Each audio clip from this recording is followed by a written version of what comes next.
নবীর কাছে গেছে দোয়া চাইতে। কি চাইতে? দোয়া চাইতে গিয়ে বলে, হুজুর আমার জন্য একটু দোয়া করেন। কই কি দোয়া? দোয়া তো তোমার জন্য চলে। বলে, হুজুর আল্লাহ তাআলা আমাকে এমন সম্পদ দিছে, সপ্তাহ ঘুরলে সাপ্তাহিক হিসাব আমি মিলাইতে পারি না। তো নবী একটা আমল দিছে, এক সপ্তাহ পরে আসতে বলছে। এক সপ্তাহ পরে গেছে, বলে, হুজুর আপনি তো আমার আমল দিছিলেন, আমল করছি, বাকি সম্পদ গত সপ্তাহে তো মিল ছিল হিসাব, এই সপ্তাহে হিসাবই মিলাইতে পারি না। আল্লাহু আকবার বলবেন না? নবী বলে, তোমাকে গত সপ্তাহে বলছিলাম যে এক সপ্তাহ খাবার খাইতে বসলে যেই খাবারগুলো জমিনে পড়ে যাবে ওই খাবারগুলো তুলবা না, ধুইবা না, খাবা না, ওটা পড়ে থাকবে। তুমি একজন বড় মানুষ, তো ধনী মানুষ, সামাজিক, এটা একটা অসামাজিক কাজ, এইভাবে তুমি চিন্তা করে উঠে যাবা, তুমি স্মার্ট মানুষ। নাউজুবিল্লাহ, জোরে বলেন না। আজকের আধুনিক বিশ্বে এগুলো চলে কি চলে না বলেন? নিজের খাবার মানে পেট ভরে গেছে, বাকি চোখ ভরে না। 4 পিস গোশ খাইতে পারে, নিচে 12 পিস, তার মানে হচ্ছে বাকি 8 পিস কোথায় যাবে? ডাস্টবিনে। কথা বলেন না কেন? জোরে বলেন না কেন? আপনি 4 পিস নিতেন, আপনি 4 পিস খান না, পারলে আর 2 পিস নেন, একসাথে 12 পিস কেন নিলেন? এই জন্য তো মারা যাওয়ার আগে 15 দিন আপনার রিজিক বন্ধ থাকে। হা হা হা হা এরকম করেন, কিন্তু খাবার নসিবে। কথা ওয়াজ কি ক্লিয়ার বুঝতেছেন আপনারা? স্পষ্ট বুঝে নেন, স্পষ্ট বুঝে নেন। হযরত ওসমান রাদিয়াল্লাহু বললেন, হুজুর আপনি যে আমল আমাকে দিয়েছেন ওই আমল কিন্তু আমি করছি, তবে যেটা দিয়েছেন ওইটা না, আমি খাবার যা পড়ছে সব টোকায়া খাইছি। নবী বলে, কেন? কয়, আল্লাহর দেওয়া রিজিক আমার সামনে অপচয় হবে, আমি ওসমান হুজুর এটা মানতে পারবো না। আল্লাহু আকবার, জোরে বলেন না। আমার নবী বলতেছে, ওসমান তোমার সম্পদ কমার সম্ভাবনাও নাই। আল্লাহু আকবার, জোরে বলেন না। ও মুসলমান ইমানদার, যালিকুম খায়রুল লাকুম, এটা তোমাদের জন্য উত্তম যদি আল্লাহর জন্য তোমরা দাও। ইন কুনতুম তা'লামুন, যদি তোমরা বুঝো। আয়াত নাম্বার হলো 12 সূরা আস-সাদ। আল্লাহ বলেন, ইয়াগফির লাকুম যুনুবাকুম ওয়া ইউদখিলুকুম জান্নাতিন তাজরি মিন তাহতিহাল আনহার ওয়া মাসাকিন তাইয়্যিবাতান ফি জান্নাতি আদনিন যালিকাল ফাওজুল আযীম।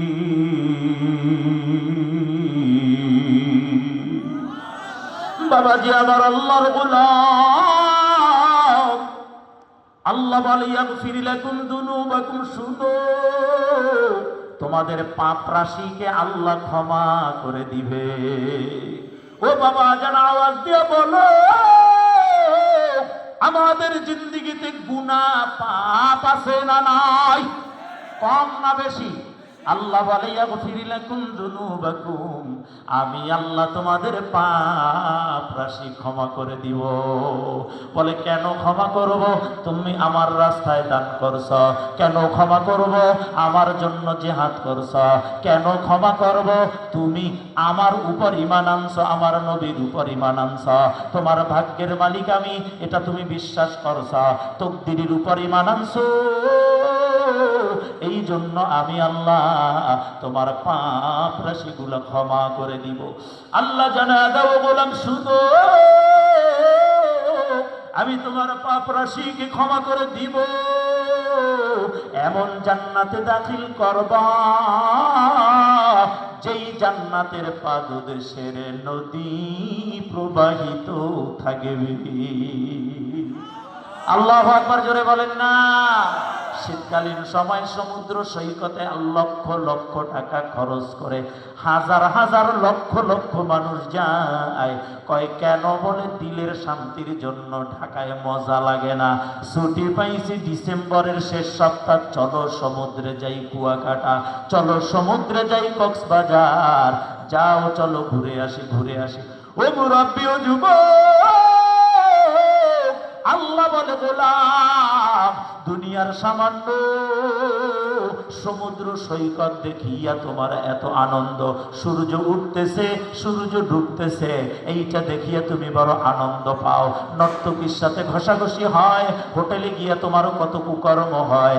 আল্লাহ বলে, গোলাম শুনো, এমন জান্নাতে আমি তোমাকে দাখিল করব রে, যেই জান্নাতের পাদদেশে নদী প্রবাহিত থাকবে। আল্লাহ কবুল করেন, জোরে বলেন আমিন। এবং বসবাসের জান্নাতে উত্তম বাসগৃহ, জোরে বলেন আমিন। আর একটু জোরে বলেন আমিন। বসবাসের জান্নাতে উত্তম বাসগৃহ। বলে কেমন উত্তম বাসগৃহ? ৩০ বছর ধরে ব্যবসা করিয়া আমতলি আগারগাঁও পীরের বাগে 2টা ফ্ল্যাট কিনতে পারলাম না, হাজার চেষ্টা করলাম, একটা বাড়ি কিনতে পারলাম না। 40 বছর ইবাদত করিয়া, অর্থাৎ 40 বছর ব্যবসা করিয়া পীরের বাগে একটা বাড়ির মালিক হইতে পারেন নাই। আল্লাহ বলে, ও গোলাম শুনো, যদি দুনিয়ার জমিনে ঈমান আনো আল্লাহর পার, আর সম্পদগুলো যদি আল্লাহর জন্য দিয়ে দাও, জীবনটা যদি আল্লাহর জন্য দিয়ে দাও, আমার আল্লাহ বলে বসবাসের জান্নাতে এমন বাসগৃহ দিবে, ছোট্ট জান্নাত যাকে দেওয়া হবে 10 দুনিয়ার সমান যা হবে। সুবহানাল্লাহ, একটু জোরে কন। পীরের বাগ না, মিরপুর না, ঢাকা 27 কিলোমিটার না, ও মুসলমান 55,000 বর্গ কিলোমিটারের বাংলাদেশ না, তামাম পৃথিবী না, 10 দুনিয়ার সমান একটা জান্নাত ছোট জান্নাতীকে দেওয়া হবে। ওই নদীর সামনে দাঁড়াইয়া বলো, মুখ মাছ কই? ওই নদীর উড়ান্ত মাছ দৌড় দিবে, ভুনা খাইবে। আল্লাহু আকবার বলেন না। মাছ আপনাকে জিজ্ঞাসা করবে, ভুনা খাইবেন?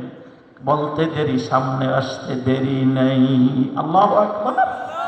এমন জান্নাত আল্লাহ দিবে। মাদ্রাসার উপর রাজি থাকেন, আলেম উলামার সাথে থাকেন।